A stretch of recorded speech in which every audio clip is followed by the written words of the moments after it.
Hey guys, it's me, Kim, aka K Rants, and I thought I would just jump on here real quick and talk about a couple of things. Excuse my hair. Need to get my whole life together, but I'm excited. I feel pretty good today. Um, I don't know, I just felt like talking to you guys. But anyways, it will be quick. So I was just laying in bed thinking about all of the different things that got me here where I have scleroderma and stuff. For those of you that don't know, I do have scleroderma. I've had it now for about a year, and I just basically made this channel, this you know I guess interaction between people who may have some type of autoimmune illness, lupus, rheumatoid arthritis, any type of connective or mixed connective tissue disease. And so been getting treatment now for about a year. For maybe the last, I say, 3 months, I've been on methotrexate, and there's some side effects, but for the most part, it seems to be helping. My skin has really improved.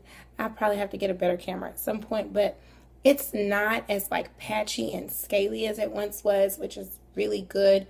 But I can't complain. Like I always get on here and say, even though you kind of are like, oh wow, God, why me? What happened? What did I do to, deserve or have this autoimmune illness?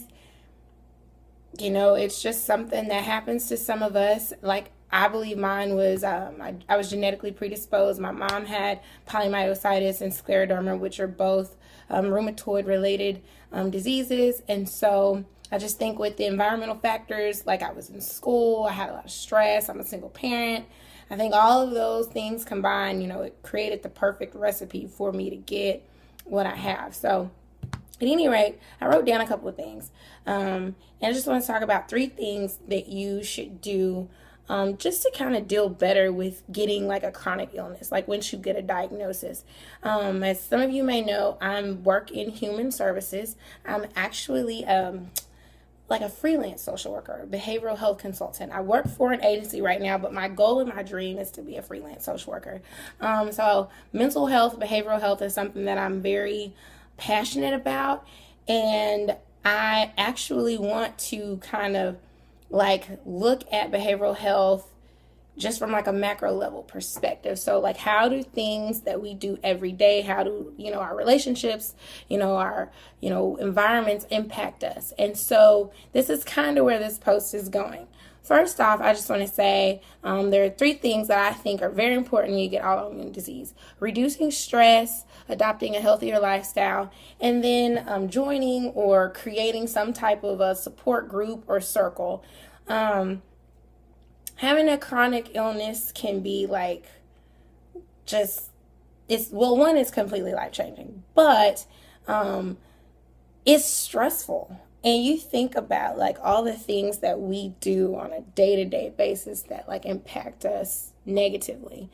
It's no wonder why just chronic illness, from diabetes to lupus to asthma to high blood pressure, there's no wonder why America specifically is struggling with all these types of issues, because we are like high level, stressed out like 24/7. Nobody ever just takes time to just say, hey, I need to unplug and just do some self-care. So I would like for everyone who is struggling with some type of chronic illness, whether it be rheumatoid related or if it's, whatever, take time to just de-stress. I mean, because essentially what happens is, the stress response, it triggers all these different things in the body, but it's always supposed to be temporary.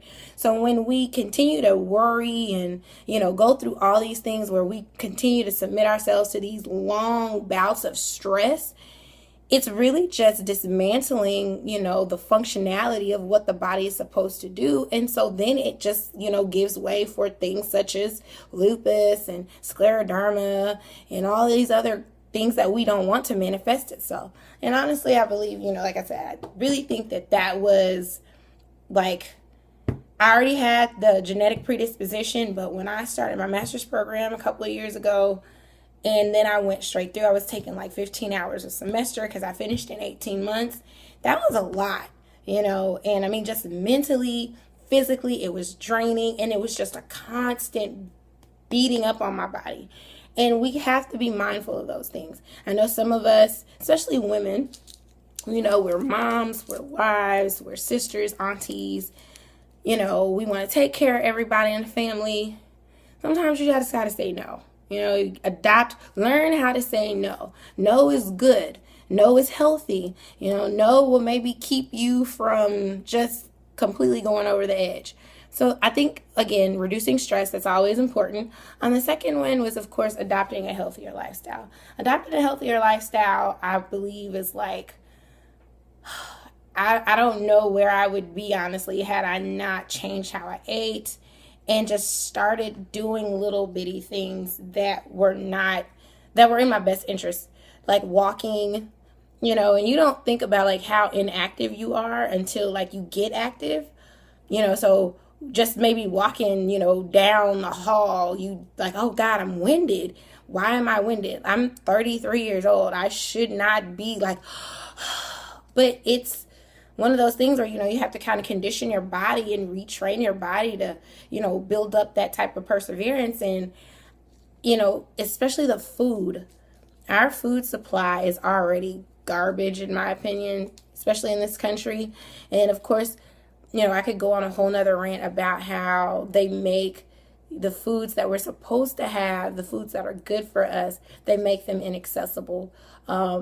But if you have the resources and the means, because finances are a big part in adopting a healthier lifestyle, but if you have the means, please take your health serious and start, just substituting little bitty things. Like when I first started eating healthier, I know the big thing that I cut out, because I have a sweet tooth. So I would, instead of like getting the golden Oreos, which I absolutely love, I started substituting them for like maybe granola bars or, doing like peanut butter and, like Cheerios or something, and just little bitty things, because you can't just go cold turkey sometimes. That's withdrawal, and your body's going to have a natural response to not getting that sugar. But over time, your palate changes, your taste buds are like, I don't need that. That's too sweet. And I mean, over about, I think it's say maybe 2 to 3 months, you really start to see those cravings diminish for all that just high, salty, nasty, fatty, sugary, sweet food that we love, that clogs up our arteries, our pores. It makes us have acne. It causes all types of inflammatory and allergic reactions and responses, and it's just not good for us.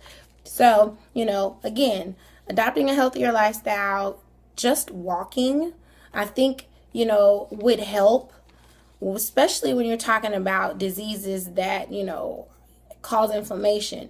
I know, like for me personally, if I eat like breads are really, I try to stay away from all grain related, that whole gluten-free thing really, there's something to that. So I try to stay away from a lot of like bread and grains and stuff. And if I eat like, a roll, the next day, like it'll just be like all this inflammation, and you could just feel it pulsating, and that's just a bad feeling. Like I don't want to feel like that. So I try to stay away from food that I know is just going to trigger some type of inflammatory response in my body. So that's something else that I think you guys probably already know, or if you don't, you just try it out. Start to take stuff out and see how you feel. I guarantee you'll see some positive results from that. And then lastly, just joining a support group, or, your friends and family, developing like a close-knit circle, because this thing is, they tell it, oh, it's not a cure, it's like, oh my gosh, am I going to die? How long do I have? And, when you get your diagnosis, you don't necessarily know like what the prognosis will be. You don't know if it's going to get better. You don't know if you're going to go into remission. Especially like when I got my rheumatologist told me I had to take methotrexate, which is like a chemo drug. I was mortified. I didn't know, like, what does that mean? Because, you know, you think chemo, you think cancer, and then, I mean, cancer in and of itself is like, oh crap, I'm gonna die. So I just was completely overwhelmed. And I didn't have anybody really like to just talk to about it, because I feel like even though you develop these relationships and you can talk to your friends and family, honestly, unless they are like in your shoes, they don't know, you know. And I've had so many people just kind of joke with me and say, well, you're just acting elderly or you're being extra. And it's not. I just, sometimes I cry about it because I'm like, I just want to be normal. And I mean, you know, it's definitely adopting a new normal and getting to know, like, okay, this is just how I have to go about my days now. You know, I have to make these types of adjustments and, you know, just my daily activities. But I don't know, just get people around you who are supportive, who are going to at least try to be there for you as best as they can within reason. Because, you know, to expect them to completely understand what you're going through, that may be too much, but at least get some people who take you seriously and who really care about you. And if you can't find that, you know, in your own personal circle, definitely things like, you know, YouTube and Facebook, where they have like different support groups and stuff like that. I mean, yes, there are people out here who really do understand exactly where you're coming from, who are walking in your shoes every day, like myself. And I am so committed to just talking about this. And again, like I said, I'm a social worker. And so mentally, we got to be able to take care of ourselves too. Because, I mean, if you're not in the right headspace, then your body's going to suffer from it too. So, do those things, reduce stress, adopt a healthier lifestyle, and develop a support group. And then also, because I'm so committed to this, I just want to tell you guys too, I have a website that it's actually a blog and a website. It's about like some of the things that I do as a freelance social worker. It's called colorofhealth.net. Please go check it out. Tell me what you think. And then, of course, like, comment, or subscribe. I appreciate you guys for taking the time to watch this video. And again, I just hope everybody feels better. It's Sunday. I feel good. I'm looking forward to getting ready to go to church. So, at any rate, love you guys. Talk to you later and see you soon. Bye.